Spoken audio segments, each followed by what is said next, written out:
So, ladies and gentlemen, welcome to a special video. And this particular video is on understanding the quirks of Vedic astrology, the root.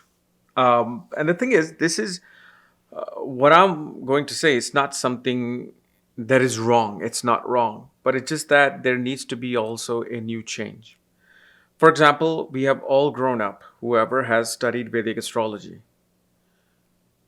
It has always said, even in all the software it'll show you, they'll give you a birth chart, meaning your ascendant. Look at a chart from the ascendant. Great, perfect, very, very important. Then they'll also give you a moon chart to look at things from the moon itself. Great, perfect. That works very, very well. And then you'll see your Navamsha chart, the Samsha chart. So, for example, you look at a moon chart, right? You are seeing planets from the moon, how they're placed. But let's reverse. Let's reverse this concept. Let's do some like reverse engineering in this. So, for example, Venus, okay, is in the eighth house from moon. And remember, this is for people who love astrology, as in like they want to learn astrology so they can help others, not just your own video, your own alignments. I know we all want to watch that because there's going to be some negativity. Not, the big negativity I won't discuss here. Okay, the big negativity I will probably discuss that in my Nadi course that I'm currently doing, because this is actually one of the parts of it. But for example, from the moon, Venus is in the earth. Okay, fine. Venus, and actually, there's nothing bad about that. Venus in the earth from the moon can bring sudden windfall of joint assets and money in a person's life. But how about this? Have you ever thought about where moon is from Venus? Why isn't that important? Where is moon from Venus? So, for example, moon is or Venus is eighth from the moon chart. So you make moon the ascendant, you see Venus in the eighth. Now we're gonna see moon is in the sixth from Venus. What is that doing? What that is doing, and yeah, there's gonna be a bit of a little bit of a bitter chocolate, or negative things. But when you get married, mother will deal with some health issue, debts, and also, on the good thing, any issue that is there to be resolved between the mother and her siblings starts to get resolved. So let's say your mother and her siblings haven't spoken for 15 years. As soon as you get married, some incidents happen, some events take place where whatever that issue was, where they weren't talking, it now begins to resolve itself. So, as much as we want to understand what is Venus doing from the moon chart and where Venus is placed from the ascendant, once you reverse this, just this particular part, what I just told you right now, you actually have become an astrologer. You can start doing astrology brilliantly if you just start thinking the other way. Instead of black or white, start going into the gray area as well, and the different shades that it has. For example, if moon goes into ninth from Venus, moon is ninth from Venus, it's with Ketu and Saturn. We clearly see that after you got married, mother became a dharmic individual. She had no desire to do things with worldly things, but she would have taken some trip, and a trip to a old building, crumbling building, or area which is filled with these type of buildings, and this is where she would have come across something that would have shifted her perspective in life and made her go towards divinity. For example, moon is second from Venus. You got married, mother started getting money. Mother became interested in food. Love, her appetite increased. especially if Jupiter is trine from Moon. If Moon is 8th from Venus, right after your marriage, big transformation happened in mother's life. Big changes took place within a year or 2 years of the marriage. And you could actually exactly see when those changes will take place within a chart. And as you know, I got the notes as well of the Nadi. I mean, it is some of these things I already knew. Most of the things you will find from this book called Navgraha Purana, or I think it's called Mahanavgraha Purana, where, from example, 7th from Moon, wherever Venus is placed, it gives and takes things in those particular houses. 3rd from Saturn will always be your biggest karma. Things of that nature. Okay. But the thing is, whenever you understand planet to planet relationship,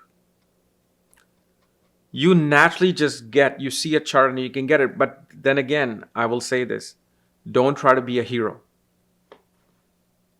Don't try to be a hero and try to make all these type of predictions. That's, if a person is very sensitive, you do not want them to hate astrology, even though your prediction is right, but you made them just they don't want to deal with this dark science because there's too much of this negativity.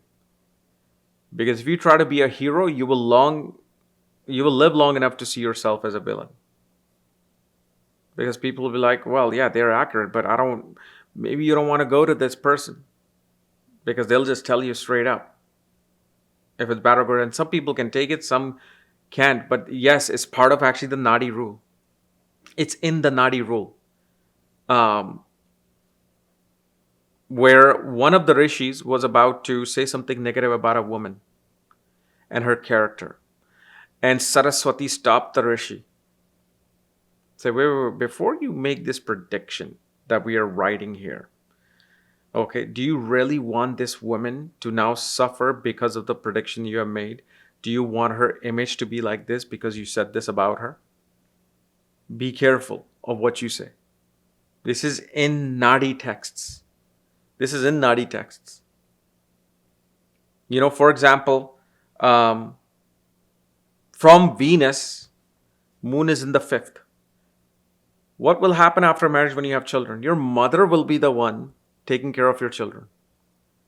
Same thing, even from the ascendant, if the 4th Lord is in the 5th house, mother is going to your children.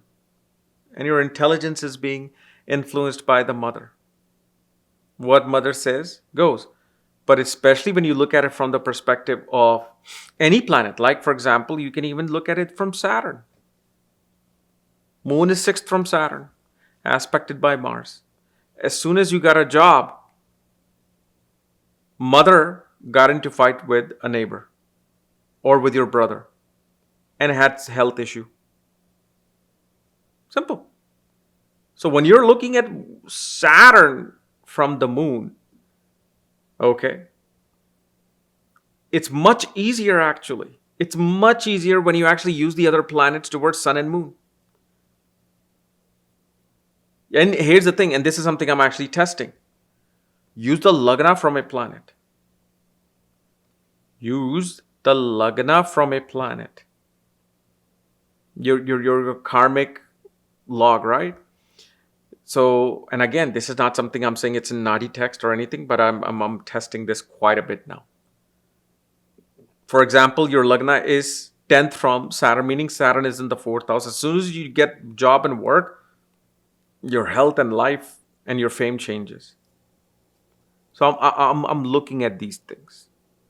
This is not set in stones. What's set in stones is what I'm telling you right now. Like, for example, from Venus, Mars is in the 4th. Okay? We don't care about the signs. After you get married, if you have a brother will attain either a vehicle or property. And like I said, it could be 1 year, 2 year, 3 year. You will see with the transit of certain planets, of karma and jiva. So this is where I'm finding so much more fun. Like, instead of me seeing like, well, Mars is in the fourth house from the ascendant. So what event do you think is going to happen where your brother or may buy a property or a vehicle? You see, it becomes difficult then. Then you're trying to look at Mahadasha, Antradasha. You're looking at transit. Here you know from a certain perspective what happens. Like, for example, your Mars is with Ketu, and let's say it's also with Venus. And let's say they're in sign of Aries. Okay. So from the moon, this is happening in the fourth house. That means you're a Capricorn ascendant. From the moon chart, this is happening in the fourth house. Now, like I said, from ascendant, what are you going to do? From the moon, what can you do? Think. What event with mother can occur? Or can there be something else also? So with moon, you will see when you travel, when you cross a state borderline, you will see your brother car, especially either on a inclined road or a hilly area, will have issue with the carburetor, or pretty much issue with the car. But you would be traveling at that time. You see, you'll be traveling at that time. So it doesn't have to be, well, what am I supposed to do with the mother? See, you have to look at the event. What event is represented by a planet? So moon is the mother, but what is the event that is representing? It's representing movement. It's representing travel. So travel and movement become the event. So this is something, I mean, of course, we're going to go deep into it. Again, like I said, it's kind of like a painting. It's a painting that, as an artist, you're painting when you're looking at a chart. And that's the beauty of Nadi. So anyway, guys, this is my, small tidbit analysis of how to deal and read with the chart. And, like I said, I'm having my Nadi course right now, which you can watch anytime, log in anytime, which will be at the link in the comments below in the description. Otherwise, we'll start with our regular series on Monday. And of course, I'm always very close to finishing my documentary. That's coming out really beautiful, really beautiful. I'm 90% done. So anyway, we'll talk to you later. Bye-bye.